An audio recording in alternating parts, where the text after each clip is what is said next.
Hello friends, welcome back my YouTube channel short hand R K classes. Friends, यह dictation 90 शब्द पर minute की speed से है, जो दैनिक जागरण संपादकीय से है। डेली नए नए डिक्टेशन पाने के लिए चैनल को सब्सक्राइब करें, साथ में बेल आइकन दबाएं। डिक्टेशन स्टार्ट होगा 5 सेकंड बाद।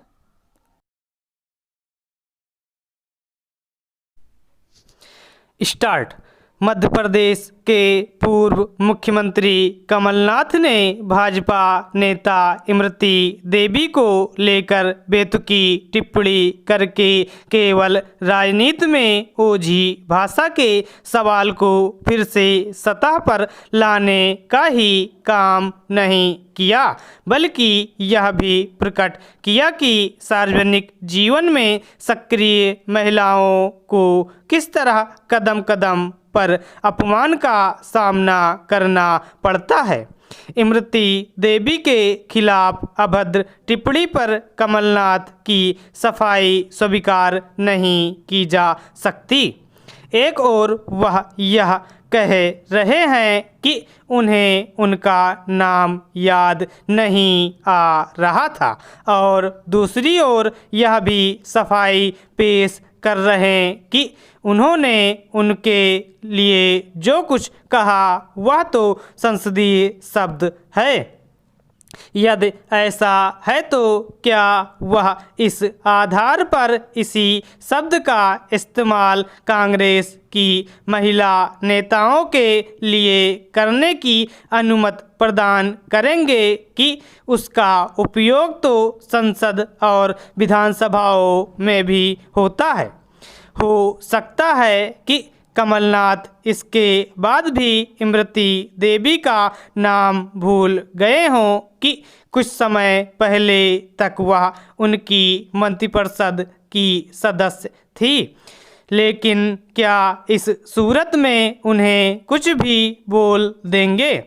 कमलनाथ गलती मानने के बहाने बनाकर उन संजय राउत की याद दिला रहे हैं, जिन्होंने कुछ समय पहले अभिनेत्री कंगना रनौत के खिलाफ अभद्र टिप्पणी करके अपनी और साथ ही शिवसेना की फजीहत कराई थी।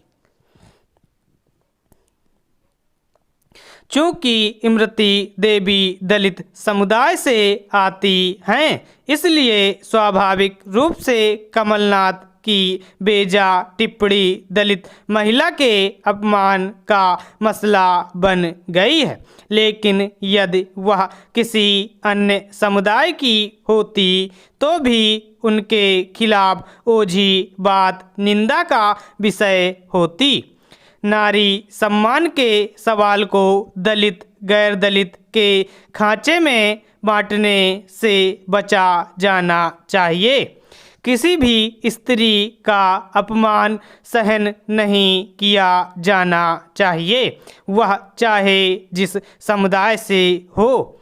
मुश्किल यह है कि इधर एक नया चलन यह बन गया है कि किसी के साथ अन्याय पर यह देखा जाता है कि वह किस जाति समुदाय से है, और फिर उसी आधार पर विरोध और आपत्तियां दर्ज कराई जाती हैं।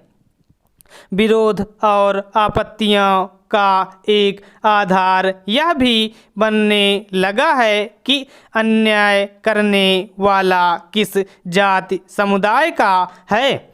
आखिर हर किसी के प्रति होने वाले अन्याय अत्याचार के विरोध की नीति पर चलने में क्या कठिनाई है?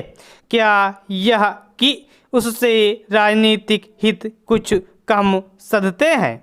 पीड़ित और पीड़ा पहुंचाने वाले की जाति समुदाय देखकर आक्रोश आपत्ति जताने का सिलसिला कितना विकृत रूप ले चुका है, इसका एक उदाहरण है हाथरस कांड।